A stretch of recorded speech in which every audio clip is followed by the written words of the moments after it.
정현정입니다.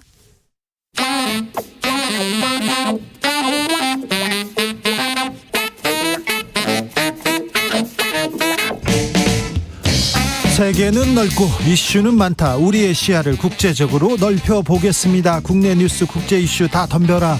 지금은 글로벌 시대.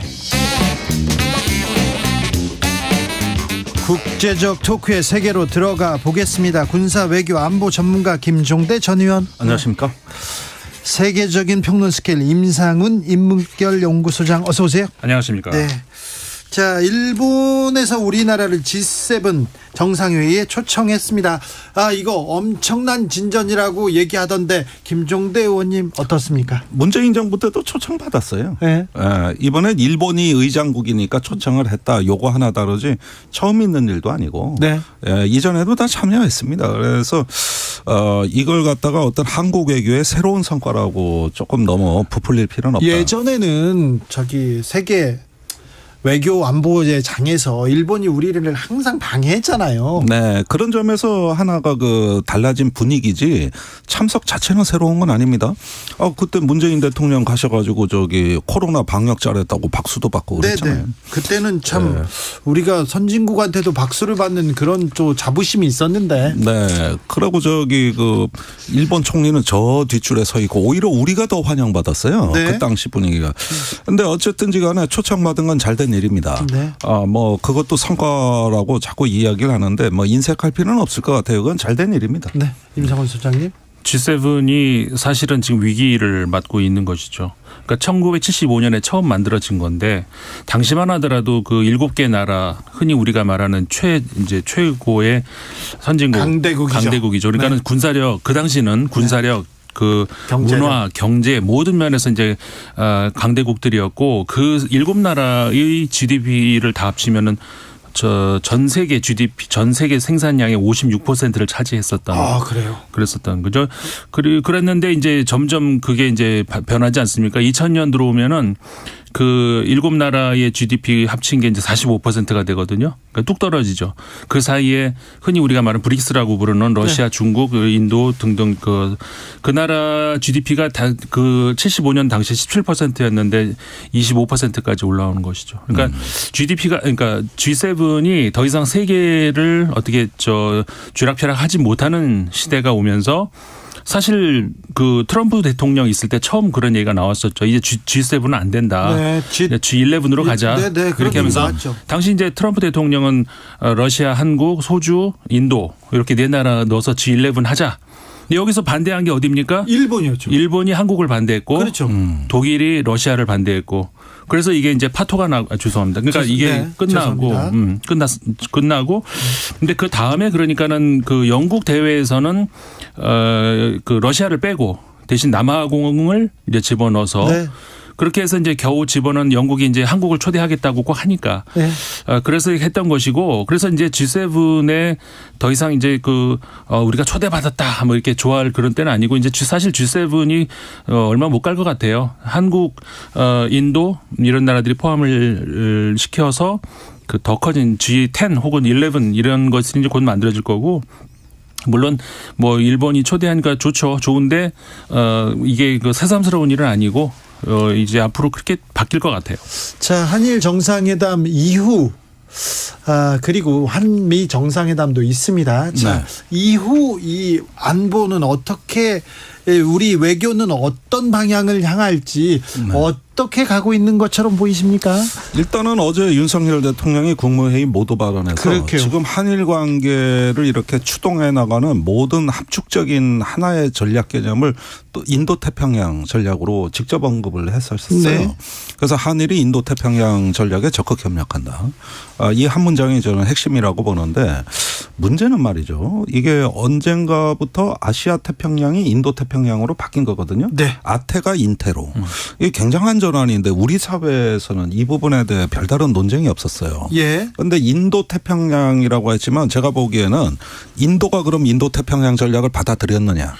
지금 일본이 애시당초 2007년에 이 전략을 표방할 당시에는 미국과 중국 무역액만큼 인도와 일본이 교역한다.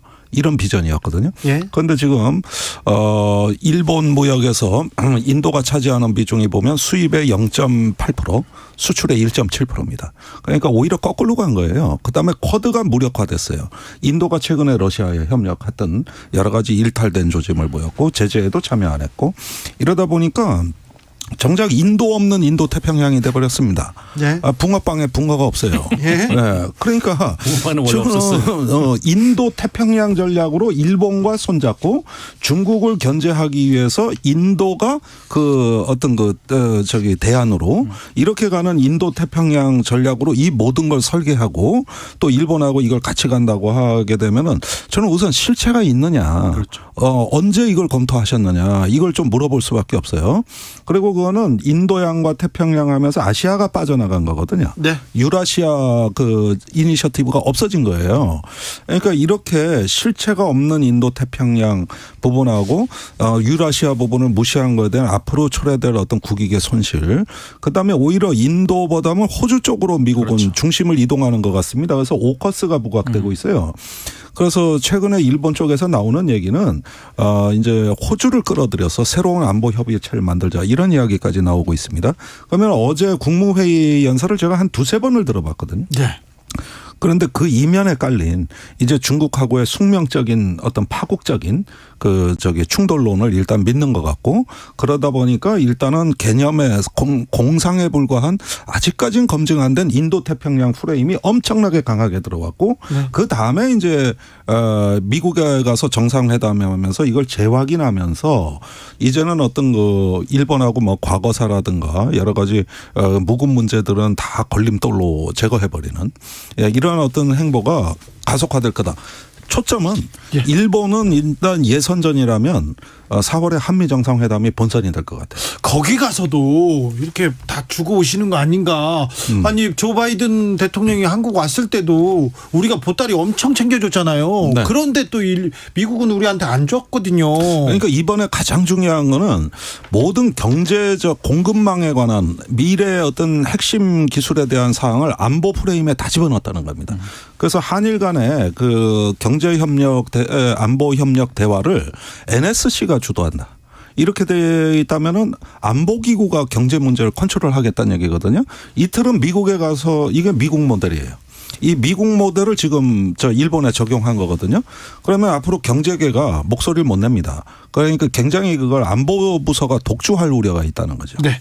자. 그러는 사이에 시진핑 중국 국가주석은 블라디미르 푸틴 러시아 대통령을 만났습니다. 중러 밀착해서 강력한 반미 연대 과시했는데요. 아이고, 우리는 또 걱정이 더 앞섭니다. 뭐 중국 입장에서 지금 러시아와 좀 더 밀착 행보를 하는 것이 어떻게 보면 당연해 보이고요. 네, 중국 그러니까요. 입장에서는 네. 왜냐하면은 지금처럼 그 러시아가 궁지에 몰리고 있을 때 중국이 좀 이렇게 손을 내밀어주는 그런 모양새를 취한다면은 러시아 입장에서는 상당한 그러니까 중국 입장에서 상당한 러시아라는 하나의 그 새 또 과거의 친구가 좀 서먹서먹해졌다 다시 이제 정말 친구로 이렇게 받들이게 되는 것이죠. 그런데 이제 다만 미국에서는 상당한 이제 지금 그 전부터 그 이번에 방문하기 전부터 우크라이나 전쟁에 무기를 대는 것 아니냐 뭐 이런 것들을 계속 이제 의심받았죠. 경고를 계속. 하고 있는데 네. 중국 입장에서는 아직까지 무기를 제공하고 있다는 그런 증거는 안 나오고 앞으로도 쉽사리 그 미국이 알 수 있는 만큼 이렇게 무기를 지원할 것 같지는 않아요. 그렇게 해가면서까지 지금 뭐 이렇게 깊이 발을 들일 이유가 없고 중국 입장에서는 다만 이제 아까 말씀드린 것처럼 그렇게 러시아의 그 궁지에 몰린 러시아를 어떻게 그 손을 잡아주는 그런 스탠스를 취하면서 최근에 사우디아라비아하고 그 이란 네. 관계가 이제 급속도로 지금 이제 정상회담까지 한다는 거 아니겠습니까? 이미 이제 정상화하겠다는 건 했고 이제 그 정상회담도 하겠다 이런 거기에 이제 모종의 중국이 역할을 했단 말이죠. 그런 기대를 러시아 입장에서는 이제 해주고 있는 건데 왜냐하면 싸울 때 참 둘이 싸우고 있는 동안에 그만두기 어려운데 누가 옆에서 말려주면 또 그 하나의 그 핑계가 되잖아요. 말려야죠. 그래서 그런 차원에서의 중국이 하나의 개입을 해준다면은 그런 차원에서 이제 중국 입장에서도 지금 그 3연임을 시진핑 국가주석이 하면서 국제사회에 이제 비난 어떤 그 비판 이런 것들이 많은데 그런 것들을 희석시킬 수 있는 그런 요소가 되겠죠. 그러니까 중국 입장에 당연히 그럴 수밖에 없습니다. 네. 제가 눈여겨본 거는 시베리아의 힘2. 그러니까 가스관 연결 이게 굉장히 중요해 보입니다. 사실은 그 과거에 독일이 노스스트림이라고 해가지고 가스관 연결한 걸로 지금 뭐 굉장히 오히려 어떤 패러독스에 빠져 있다고 본다면은 이제는 유럽에 못 파는 가스를 중국에 연결해서 대규모로 그 가스 판매를 하고 석유도 좀 싸게 공급할 것 같고 이렇게 해서 어떤 그 사회주의식 공급망의 구성이다. 이렇게 되면은 이게 인도 태평양 전략하고 유사한 말하자면은 어떤 유라시아 전략 프레임으로 진화해 나갈 수가 있는 거거든요. 그런 점에서 이번에 중국이 또 한 가지 긍정적인 거는 빨리 우크라이나 종전 평화 협상을 촉구하고 좀 역할을 했으면 좋겠어요. 예, 받았다는 거지만 그걸 넘어서 제가 보기에는 어떤 지정학에서 얘기하는 심장지대 유라시아에서의 연대와 결속이라는 네. 1위로 가는 것이다. 네. 그런 점에서 상당히 의미 있는 정상회담이에요. 알겠습니다. 파리로 혼돈의 파리로 가기 전에 몇 가지만 물어보겠습니다. 단답형으로 대답해 주십시오. 김종대 의원님. 오히려. 모르는 게 없으니까. 예. 그런데 저기 푸틴 대통령 대역 논란 나왔잖아요. 어떻게 네. 보세요? 김종대 의원의 생각이 궁금합니다. 아니 저는 뭐 의혹 제기론 충분히 가치 있다. 네. 예, 따져볼 만하고 제가 봐도 사진이 이상하더만요. 네. 자, 대약 가능성이 있다. 여기까지 보고요. 이상합니까? 예. 자, 북한으로 가보겠습니다. 북한에서 예. 저기 김정은 위원장 옆에 선글라스 끼고 얼굴 모자이크 마스크도 쓰고. 네, 마스크. 그 사람 누구예요? 완전히 그거 제가 보기에는 작년 9월에 핵무력 정책법이 통과됐잖아요. 네. 거기에 나오는 구절에 국가 핵무력 지휘기구라는 게 나와요. 예. 그게 베일에 쌓인 기구입니다. 네. 이름도 모르고 체계도 몰라요. 네. 그 중에 한 명일 겁니다. 그래요? 예. 아니 그런데 다 사진이 나왔는데 한 사람만 모자이크 처리하니까 얼마나 그게 궁금해요. 바로 그거예요. 예. 우리가 지금 북한의 핵무기 통제 시스템, 지휘 통제 시스템이 뭔지 하나도 몰라요. 예.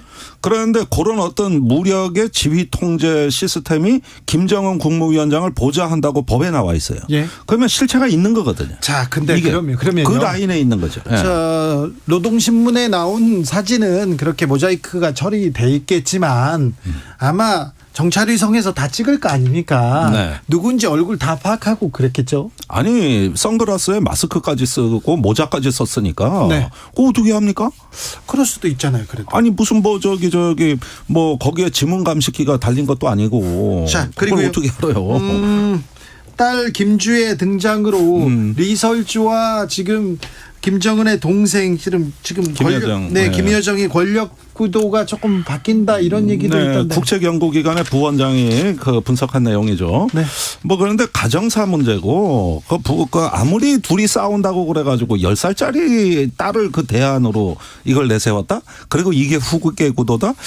전 너무 성급한 해석이자 네. 좀 과장이라고 저는 봐요. 네, 저는 뭐 김종대 의원 얘기면 다 듣습니다. 네. 자, 혼돈의 프랑스로 가보겠습니다. 프랑스는 연금 개혁을 놓고 시끄럽습니다. 혼돈인데요. 그 연금 개혁을 정부안이 밀어붙이는 거 62세, 64세 그다음에 42년만 일하는 걸 43년을 일해라. 이제 네. 이게 골자인데 그거 외에도 뭐 더 있습니다만. 근데 이게 이제 그 하원 통과가 어렵다라고 생각이 됐던 모양이에요. 마크롱 대통령이. 네. 근데 프랑스 헌법의 49조 3항에 보면은 정부에서 의회를 통과하지 않고도 한 회기에 하나는 네. 제한돼 있으니 과거에는 제한이 없었는데 통과시킬 수 있다. 그러니까 의원, 국회의원들 물어보지 않아도 된다라는 조항이 있어요. 그걸 가지고 통과를 이제 시키겠다 한 거죠. 그러니까 상원에서는 이미 이제 그 통과가 됐는데 하원이 안 될 것 같으니까 그렇게 한 거거든요. 여기에 대해서 이제 그 야권이 그리고 국민들이 굉장히 반발을 하고 있는 것이고 이제 프랑스의 민주주의는 끝났다 이렇게 이제 반발을 하고 있는 거거든요. 근데 이제 그것을 놓고 프랑스 내에서는 지금 방금 말씀드린 것처럼 야권 중심으로 야 이건 민주주의 이제 망했다. 프랑스에서 끝났다. 근데 한쪽에는 아니 이거 헌법에 보장된 건데 뭐가 망했냐. 이제 이게 충돌하고 있는 건데 사실은 그러니까는 제도적 의미에서의 민주주의하고 예. 정치가 있는 그 어떤 살아있는 민주주의하고는 우리가 좀 구별을 해야 되겠죠. 네. 뭐 북한도 조선민주주의 인민공화국 아니에요? 예. 그러니까는 뭐 중국도 선거는 다 있고 그러니까는 그런 의미에서 제도적 차원에서의 민주주의를 한다 그러면은 뭐 프랑스에서도 정상적으로 가능한 것인데 프랑스에서 이제 많은 그 야권을 중심 그리고 여권 여권 인사들마저도 비판을 하는 것이 이렇게 나가면 안 되지 않느냐. 이건 정상적인 그리고 그 의회에서 토론하는 것이 이게 이제 프랑스가 그 전 세계에서 어떻게 보면 가장 처음 이렇게 시작한 그런 나라인데 이게 뭐한 짓이냐 그렇죠. 이런 것들이 비판이 나오고 있는 것이죠. 그래서 지금 큰 혼란이 일어나고 있는 지금 거예요. 시민들 거리로 나서 가지고 우리가 루이 16세 목을 친 사람들인데 다시 시작하겠다 이렇게 얘기해놨는데 네. 아주 원성이 그러니까 그 정도로 이건 민주주의가 죽었다라는 말이 이제 저 프랑스 국민들이 그렇게 나오고 있는 거죠. 한번 프랑스 사람들 시위 시작하면 어마어마합니다. 시위 시작하면요. 네. 아무 일도 안 하고요. 그리고 저 사람들 시위하면 옆에서 응원하고 있거든요. 네. 어떻게 보셨어요? 뭐 의원님? 최루탄 터지고 난리도 아니대요. 불 지르고요. 네, 우리 80년대 같아요. 네. 예. 그러니까 한국도 연금 개혁을 앞두고 있는데 매우 시사하는 바가 클 겁니다. 그렇죠. 예. 지금 이 프랑스에서 좀 배워야 되는데 그런데 연금 개혁 가장 중요한 쟁점 중에 하나가 정년을 연장한다는 거죠. 2년 연장한다는 걸 반대하는 건데 우리나라 지금 정년 연장해야 된다. 네, 오래전부터 있었어요. 그런 논의가 있지 않습니까? 프랑스하고 우리하고 왜 이렇게 생각이 다른 거죠? 어떤 정부 생각은 똑같은 것 같아요. 정부 생각은 비슷한데 네. 국민들은 왜 조금 달리 반응할까요? 아니 그러니까 지금 프랑스 같은 경우는 그러니까는 우리가 그 산술적으로 계산을 하면은 과거 80년대와 지금과 그 인구 비율도 다르고 여러 가지가 다르다. 그러니까 좀 재정을 조정할 필요가 있다라고 하는 것에 대해서 국민들이 그 근본적인 그 원론적인 반대를 할 이유는 없거든요. 근데 이제 문제가 되는 것은 항상 그렇지만 그 불균형 그리고 불공평. 그러니까는 지금 마크롱 정부도 부유세 같은 것들은 점점 축소하는 방향으로 그다음에 지금 있는 것처럼 이런 그 연금은 점점 일을 더해라 그쪽으로 가는 것이고 그런 것 때문에 그리고 정치인들은 국회의원 5년만 해도 죽을 때까지 연금 보장되고 근데 왜 우리는 더 일을 더하라 이런 불만 때문에 그러는 것이죠. 네. 우리도 불만 많아요. 그러니까는 그런 거에 대해서 국민을 설득시킬 수 없는 거. 대통령이 이제 또 가끔 실언도 하는데 나도 그럼 연금 안 받겠다. 그거를 마크롱 대통령이 지난번에 얘기하죠. 더 욕을 먹거든요. 대통령은 네. 부자잖아요. 그거 안 받아도 살아요. 네. 근데 일반 국민들은 연금 어쩌라고 그럼 같이 받지 말라고요? 아니 그런데 지금 의료보험 문제도 그러고 연금도 그러고 원래 이건 다 공적부조 제도예요. 네. 사실은 어떤 사회 저소득층에 대한 안전망입니다. 근데 모든 문제를 재정 상황에 이래가지고는 재정이 어떻다, 국간이 어떻다 이런 쪽에만 논의를 맞춰고 있거든요. 그리고 그것도 사실 검증이 안 돼 있어요. 진짜 재정이 부족한지도 네. 어느 학자도 이걸 검증한 사람이 없어요. 진짜 부족한지를. 그러니까 재정 문제를 그렇게 부족하다 그러면서 부자 감세는 한다고요. 이게 앞뒤가 안 맞는 거잖아요. 그렇죠. 그러니까 재정 문제가 우선이면은 부자 증세를 해야죠. 그런 걸 통해 가지고 사회 안전망에 주력을 해야 되는 건데 거꾸로 부자 감세는 할 거 다 하고 그러면서도 연금은 개혁하겠다 그러면은 일단 국민들은 이런 데서 이제 그러지 않아도 양극화되고 지금 어떤 거 화나는데 이런 부분들이 공정하지 못하다고 여기는데 이건 한국이나 프랑스나 똑같은 얘기 아닙니까? 그렇죠. 그리고 또 하나 문제가 되는 것이 이제 아까 그 연금 개혁이라고 하는 내용 자체도 문제지만 좀 전에 말씀드린 것처럼 지금 대통령이 한 그 정치 행위 그러니까 헌법에 있다는 그런 이유로 해가지고 국회의 토론을 건너뛰고 바로 넘기는 거 이거에 대해서 이제 최근에 니콜라 사르코지 전 대통령이 그런 얘기를 했더라고요. 정치가 없는 민주주의 이거는 관료들의 민주주의다. 지금 저 마크롱 대통령이 딱 그거거든요. 관료들 중심으로 하는 이게 과거에 우리 옛날에 한때 우리나라에서 극중주의다 이런 말 막 했었잖아요. 네. 뭐 근본 없는 말인데 이 근본이 있어요. 이게 프랑스에서 나온 말이거든요. 아, 네. 딱 그런 현상. 국민들이 그냥 정치 짜증나고 싫어하고 그냥 관료들 중심으로 그냥 공부 잘하는 사람들 뽑아서 대통령 시키고 장관 시키고 그냥 하지 뭐 이게 이제 딱 그 관료주의 이런 거를 극중주의라고 프랑스 정치학자들이 얘기를 한 거거든요. 그 이면에는 정치 불신이 있겠고. 그러니까 딱 그거예요. 예. 프랑스 혁명 직후에 이제 지긋지긋하다 이제 정치인들 말, 국회의원들 말 듣기 싫고 그냥 공부 잘하는 사람들 장관 시켜서 그 사람들 데리고 하자. 이거 우리나라에서 많이 듣는 말이거든요. 딱 지금 프랑스에서 그런 거 관료 중심으로 가고 있다는 거. 특히 이제 특정 어떤 그 기구의 그 사람들이 국가를 접수하는 거. 프랑스는 저 중국 같은 경우에는 공산당이 네. 국가를 접수해 버렸잖아요. 네. 우리나라도 어딘 청에서 국가를 접수해 버렸잖아요. 이런 관료주의 이런 것들이 지금 그 프랑스에서 딱 위기가 되고 있는 거거든요. 바로 이거 우리 제가 볼 때는 주시해야 되는 말 바로 요겁니다. 너무 많은 사람들이 이렇게 획일적으로 이렇게 가 있으면 민주적 토론 안 되고 그냥 일방통행하는데. 네. 네. 아니 그런데 이 연금 사태를 봐서도 그렇지만 공론과 수구의 민주주의가 전 세계적으로 좀 퇴조하는 거 아닌가. 네. 예, 그러면서 분열의 길로 가는 어떤 민주주의의 위기로 진입하는 거 아닌가 하는 불안감까지 갖게 됩니다. 그러니까 전 세계 지금 민주주의 위기가 오고 있는 것 같아요. 네. 협치했다, 뭐 어디에서 타협했다 이런 얘기는 안 하고 전쟁이 일어나죠. 또 포퓰리스트 득세하죠. 트럼프 다시 나온다고 하죠. 네. 프랑스는 민주주의의 또 그 모범을 보였는데 여기서 그런데 왜 우리나라 얘기는 빼놓고 얘기하시나요? 우리나라 얘기 뭐 심각하죠. 예. 네, 따라가가지고. 네. 자, 김종대, 임상훈 두 분에게 배웠습니다. 감사합니다. 감사합니다. 주진우 라이브는 여기서 인사드리겠습니다. 저는